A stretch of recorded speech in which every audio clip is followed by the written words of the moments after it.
बिस्मिल्लाहिर्रहमानिर्रहीम अस्सलामु अलैकुम। Welcome back to approach yourself. आज की वीडियो में हम बात करने वाले हैं जो Punjab enforcement and regulatory authority की तरफ से यानी पैरा की तरफ से जो जॉब्स अनाउंस हुई हैं उसके बारे में, उसकी डिटेल्स देखेंगे। उसके लिए कैसे अप्लाई करना है, कितनी तालीम होनी चाहिए, क्या मर्द और ख़वातीन दोनों अप्लाई कर सकते हैं, और इसकी एज कितनी है, और फर्दर डिटेल्स जानने की कोशिश करते हैं। और इसका टेस्ट सिलेबस क्या होगा, और जितने भी आपके माइंड में क्वेश्चंस हैं इंशाल्लाह उन सबको क्लियर करेंगे। और कौन सी पोस्ट अनाउंस हुई हैं, कितनी पोस्ट अनाउंस हुई हैं, सारी डिटेल्स इस वीडियो में मैं आपको बताऊंगी। कितनी तालीम होनी चाहिए, सब कुछ इंशाल्लाह हम डिस्कस करेंगे। इससे पहले अगर आपने इस चैनल को सब्सक्राइब नहीं किया तो प्लीज़ कर लें, ताकि आने वाली हर न्यू जॉब की इन्फॉर्मेशन आपको मिल सके और आप उस जॉब के लिए अप्लाई कर सकें। तो चलें हम चलते हैं आज की वीडियो की तरफ। क्या है और कैसे अप्लाई करना है, कौन से लोग अप्लाई कर सकते हैं। देखें, ये जो जॉब्स अनाउंस हुई हैं ये गवर्नमेंट ऑफ पंजाब यानी Punjab enforcement and regulatory authority para की तरफ से ये जॉब्स अनाउंस हुई हैं। कैरियर अपॉर्चुनिटीज़ हैं, ये बहुत अच्छी अपॉर्चुनिटी है। अगर आप इसके लिए ये वीडियो देखने के बाद एलिजिबल हुए तो इसके लिए लाजमी अप्लाई कीजिएगा। इसके लिए बहुत अच्छी सैलरी है, इसके बाद आप गवर्नमेंट का एक पार्ट बनते हैं अगर आप इस जॉब के लिए अप्लाई करते हैं, यानी गवर्नमेंट की तरफ से ये जॉब्स अनाउंस हुई हैं।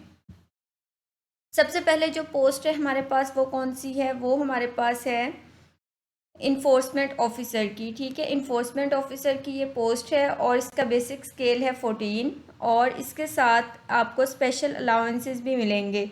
अब स्पेशल अलाउंसेस कब मिलेंगे आपको, जब आपकी ट्रेनिंग कंप्लीट हो जाएगी। ड्यूरिंग ट्रेनिंग आपको ये अलाउंसेस नहीं मिलेंगे, और जो स्पेशल पैरा अलाउंस होंगे ये आपको ट्रेनिंग कंप्लीट होने के बाद मिलेंगे।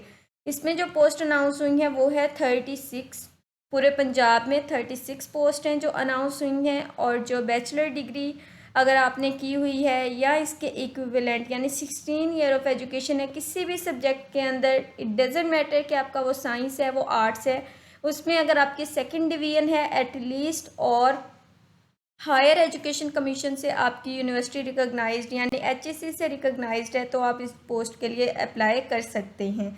अब इसके साथ कुछ फ़िज़िकल स्टैंडर्ड भी है, वो भी मैं आपको बताती चलूँ।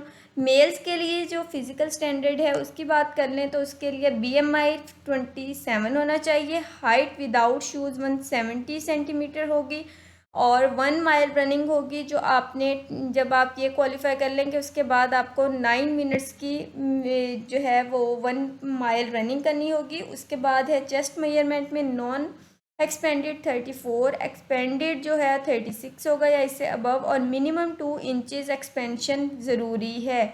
ठीक है, ये थी मेल्स के लिए। उसके बाद है फीमेल्स के लिए। फीमेल्स के लिए बताया हुआ है कि BMI 27, height without shoes 160 centimetre, 1 mile running होगी जो आपने 14 मिनट्स में करनी होगी, और आई साइट जो है मेल्स और फीमेल्स दोनों के लिए वो है 6x6 विद ग्लासेस, यानी कि आपकी आई साइट 0.5 भी नहीं कम होनी चाहिए।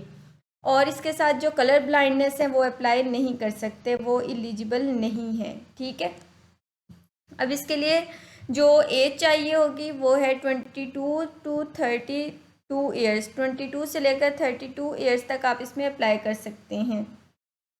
दूसरी पोस्ट देख लेते हैं इन्वेस्टिगेशन ऑफिसर की। इन्वेस्टिगेशन ऑफिसर के अंदर जो बेसिक स्केल है वो 11 है। स्पेशल पैरा अलाउंसेस आपको तब मिलेंगे जब आपकी ट्रेनिंग कंप्लीट हो जाएगी, ड्यूरिंग ट्रेनिंग नहीं होंगे। 99 पोस्ट इसमें भी अनाउंस हुई हैं। इसके लिए भी बैचलर्स वाले कर सकते हैं, 16 ईयर ऑफ एजुकेशन होनी चाहिए, और सेकेंड डिवीजन अगर आपकी हो एटलीस्ट तो आप इसमें अप्लाई कर सकते हैं। आपकी यूनिवर्सिटी HEC से रिकॉग्नाइज्ड है तो अप्लाई करने के लिए एलिजिबल हैं। अब कुछ बच्चे ये कमेंट करेंगे कि मैम वर्चुअल वाले कर सकते हैं। बिल्कुल कर सकते हैं, वो यूनिवर्सिटी HEC से रिकॉग्नाइज्ड है, फेडरल यूनिवर्सिटी है। उसके बाद मेल्स के लिए इसमें जो फिज़िकल स्टैंडर्ड है 27 BMI होना चाहिए, 170 आपकी हाइट हो विदाउट शूज़, 1 माइल रनिंग करनी होगी 8 मिनट्स में, और इसके बाद जो है मिनिमम 2 इंचज़ एक्सपेंशन मैंडेटरी होगी। उसके बाद फीमेल्स के लिए बताया हुआ है कि जो BMI है 27, 160 सेंटीमीटर आपका जो है वो होने चाहिए, height without shoes, 1 mile running करनी होगी 12 मिनट्स में, और 6x6 आपकी ग्लासेस के साथ आई साइट होनी चाहिए, और इसके साथ है कि कलर ब्लाइंडनेस नहीं अप्लाई कर सकते। 22 से 28 साल तक आप इस जॉब के लिए अप्लाई कर सकते हैं। इन्वेस्टिगेशन ऑफिसर के लिए 22 से 28 साल है, और जो ऊपर मैंने पोस्ट बताई थी उसके लिए थी 22 से 32 साल। ठीक है, अब कौन से प्रोविंस वाले कर सकते हैं? सिर्फ पंजाब वाले कर सकते हैं। सिर्फ और सिर्फ जिनका पंजाब का डोमिसाइल है वो अप्लाई कर सकते हैं। आपकी प्लेस ऑफ पोस्टिंग किसी भी जगह पंजाब में होगी, एनीवेयर इन पंजाब। ठीक है, अब उसके बाद नीचे अगर मैं आपको बता दूं तो इन्होंने कुछ टर्म्स और कंडीशंस बताई हुई हैं कि अप्लाई करने से पहले आप इनको ध्यान से एक दफ़ा पढ़ लें। अब उसमें उन्होंने ये बताया हुआ है कि किसी भी पर्सन की, चाहे वो गवर्नमेंट सर्वेंट हो, फिर भी उसको एज, एजुकेशन या फिज़िकल स्टैंडर्ड्स में रिलैक्सेशन नहीं मिलेगी। पहले jobs.punjab.gov.pk पर अप्लाई करके अपना अकाउंट बना लें, और इसके साथ मैट्रिक, इंटरमीडिएट, ग्रेजुएशन वगैरह की डिटेल्स ज़रूर आप उसमें डालें।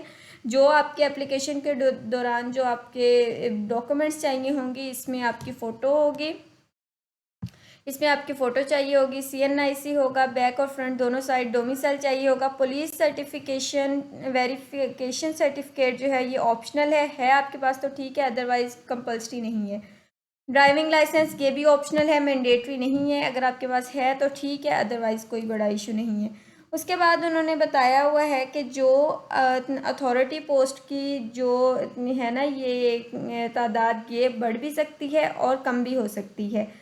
अब आपने चलान और आईडी स्लिप के बारे में बताया है कि डॉक्यूमेंट्स वेरीफाई होने पर चलान और टेस्ट की आईडी स्लिप इशू होगी। ठीक है, जब आप टाइम पर चलान पे करेंगे। अब चलान कैसे पे करना है वो उन्होंने तरीका बताया हुआ है कि आपने मोबाइल बैंकिंग ऐप में जाना है, उसके बाद पेमेंट ऑप्शन में जाएं, फिर पेमेंट सर्विस में जाएं, I1 बिल सर्विस में जाएंगे, उसके बाद PSID में जाएं, और फर्दर उसके बाद पेमेंट PSID। ठीक है, यहाँ पर जाकर आप इसमें अप्लाई कर सकते हैं।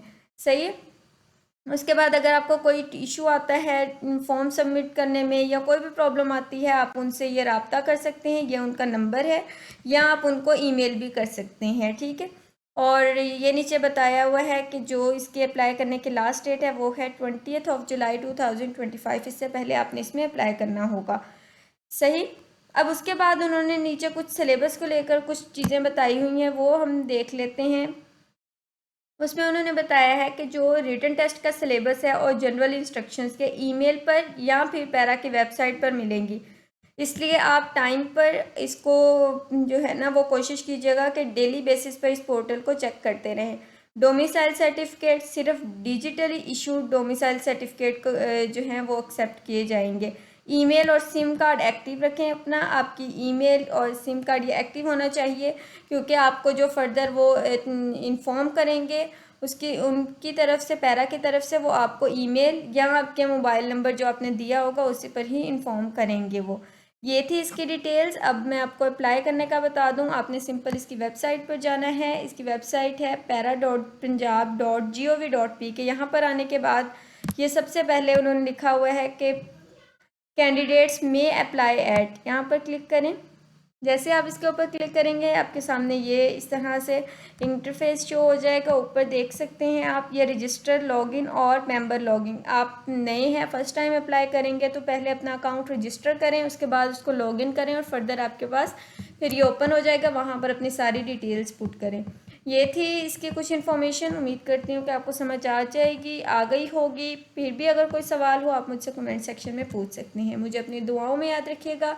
मिलते हैं एक नई वीडियो के साथ, तब तक इस चैनल को सब्सक्राइब कर लीजिएगा। अगली दफ़ा जब वीडियो देखने आए ना तो चैनल सब्सक्राइब करके आइएगा। ठीक है, ओके, अल्लाह हाफिज़।